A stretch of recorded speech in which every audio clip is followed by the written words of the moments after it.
إن المسلمين والمسلمات والمؤمنين والمؤمنات والقانتين والقانتات والصادقين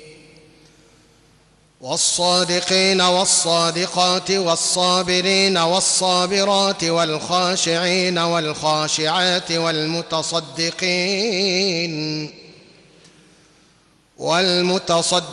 والمتصدقات والصائمين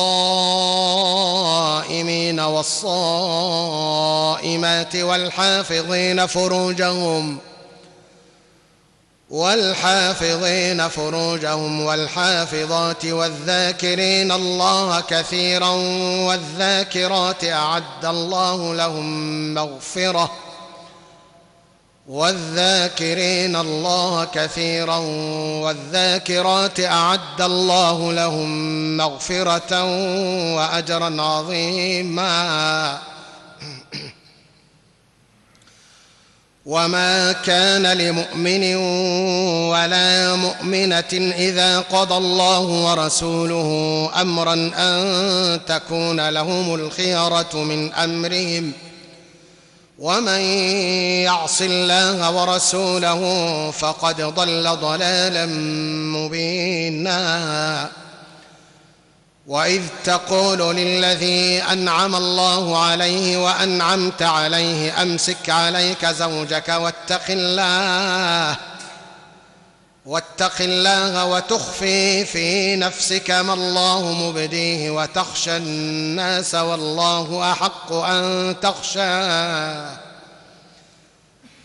وتخفي في نفسك ما الله مبديه وتخشى الناس والله أحق أن تخشاه.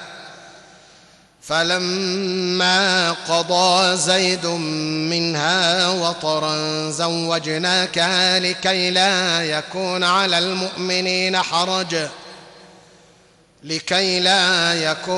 المؤمنين حرج في أزواج أدعيائهم إذا قضوا منهن وطرا وكان أمر الله مفعولا. ما كان على النبي من حرج فيما فرض الله له سنة الله في الذين خلوا من قبل وكان أمر الله قدرا مقدورا. الذين يبلغون رسالات الله ويخشونه ولا يخشون أحدا إلا الله وكفى بالله حسيبا.